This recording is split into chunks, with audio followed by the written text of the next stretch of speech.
Kita dalam suasana turut prihatin ya. Itu sikap saya pasti. Dalam satu hari, semua bisa berbalik keadaannya. Itulah yang terjadi di koalisi pengusung Anies Baswedan. Ini cerita gue dari lapangan.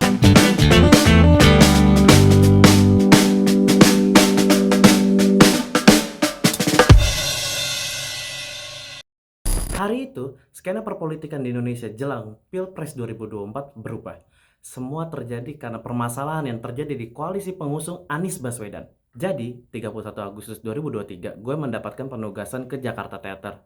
Di sana diselenggarakan salah satu event yang dimana pembicaranya yaitu Anies Baswedan. Nah, tiba-tiba nih, gue mendapatkan file rilis yang menyatakan sikap Partai Demokrat terkait Anies Baswedan yang ditulis bahwa Anies Baswedan itu udah berkhianat katanya. Sebenarnya file itu udah gue pegang dari sore. Nah, di rilis file itu juga tertulis bahwa secara sepihak Ketua Umum Partai Nasdem yaitu Surya Paloh sudah memilih Ketua Umum Partai Kebangkitan Bangsa yaitu Muhaimin Iskandar untuk maju sebagai cawapres Anies Baswedan. Nah, secara tiba-tiba di acara tersebut juga Anies Baswedan batal hadir sebagai pembicara. Nah, dengan file itu udah di tangan gue serta gue menimang-menimang ngobrol sama kantor lewat WhatsApp dan segala macam. Pada akhirnya keputusan gue adalah bergerak menuju Nasdem Tower untuk mendapatkan statement dari Partai Nasdem.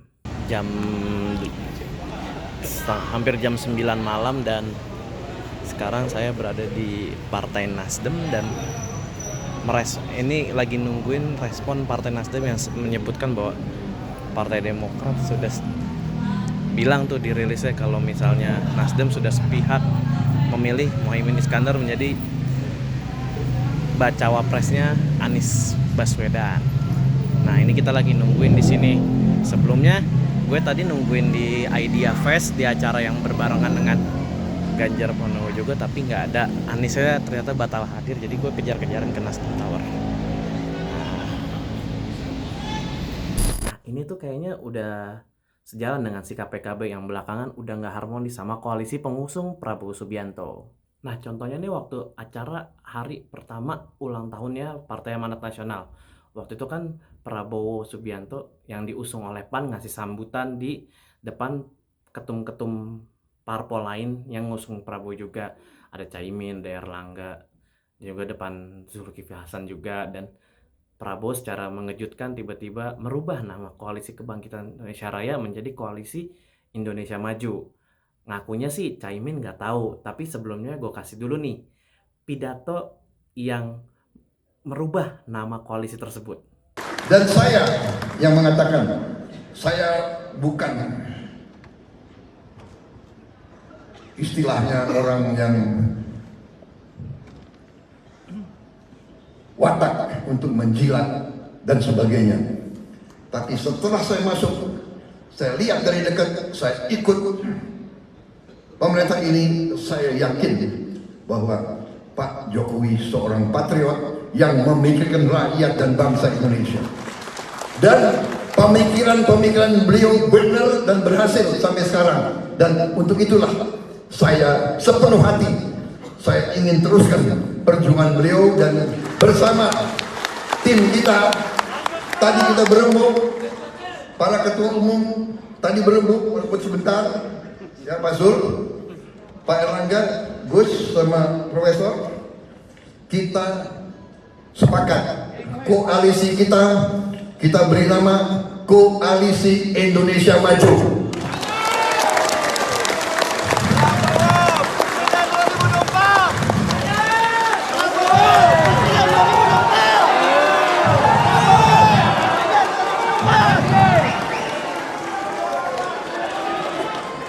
Untuk koalisi Indonesia Maju bagaimana, Gus? Iya.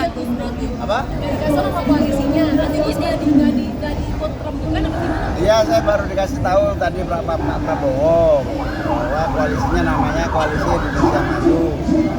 Tentu saya akan lapor ke partai bahwa perkembangannya sudah berubah, berarti KKIR dibubarkan dong. Nah, saya nggak tahu, saya akan lapor ke partai dulu. Gus abisnya nanti piagam kerjasamanya udah beda lagi ya Gus ya? Saya nggak tahu, makanya saya baru dikasih tahu. Tapi setuju Gus soal koalisi Indonesia Maju? Apa? Setuju nggak dilibatkan ke situ sekarang? Oh, nggak terlalu penting gitu. Yang penting saya harus mempertanggungjawabkan ke partai saya. Tapi setuju Gus dengan nama itu? Ya, saya kan nggak punya hak setuju atau nggak setuju. Udahlah flashback itu. Sekarang kita balik lagi ke gonjang-ganjingnya koalisi pengusung Anies. Kita balik ke tanggal 31 Agustus itu. Nah, pada saat itu kan akhirnya waktu gue tahu Anies nggak jadi pembicara di Jakarta Theater itu kan akhirnya gue geser ke Nasdem Tower. Setelah tiba di Nasdem Tower, ada kali tuh gue sekitar ya beberapa jam lah untuk menunggu keterangan dari siapapun yang keluar di Nasdem Tower. Untungnya waktu itu Wakil Ketua Umum Partai Nasdem yaitu Ahmad Ali sempat ngasih keterangan sedikit terkait dengan rilis yang dikeluarkan oleh Partai Demokrat.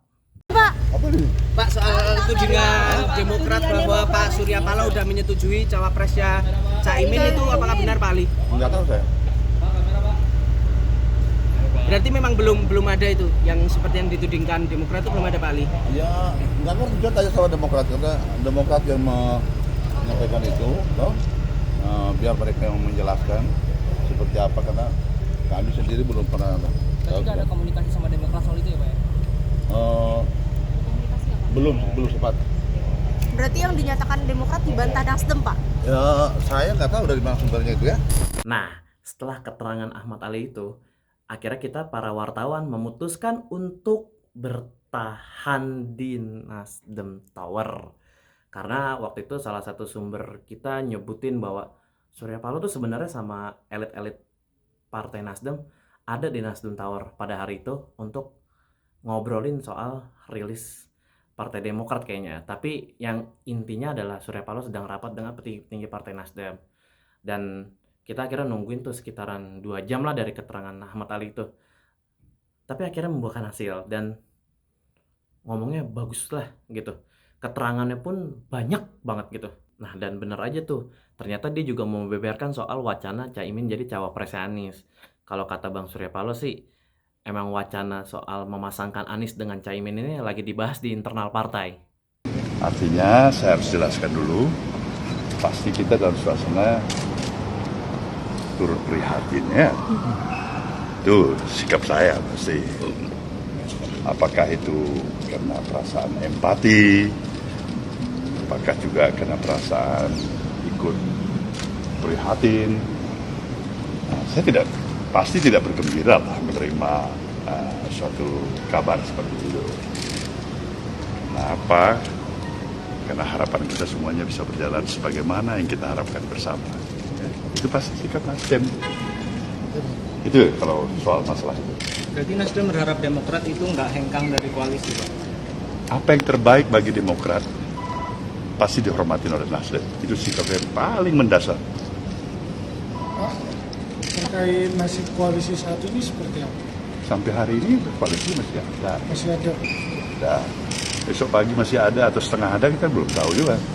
11 malam dan kita baru saja selesai doorstop dari Surya Paloh. Jadi banyak banget informasi yang udah dikasih sama Surya Paloh dan Surya Paloh sendiri juga mengaku belum dengar, tapi Surya Paloh mengatakan jika saja memang Demokrat merasa seperti dikhianati, maka kata Pak Surya Paloh harus ikhlas begitu. Jadi koalisi perubahan sepertinya akan tetap berjalan dengan atau tidak adanya Partai Demokrat menurut keterangan dari Pak Surya Paloh tadi.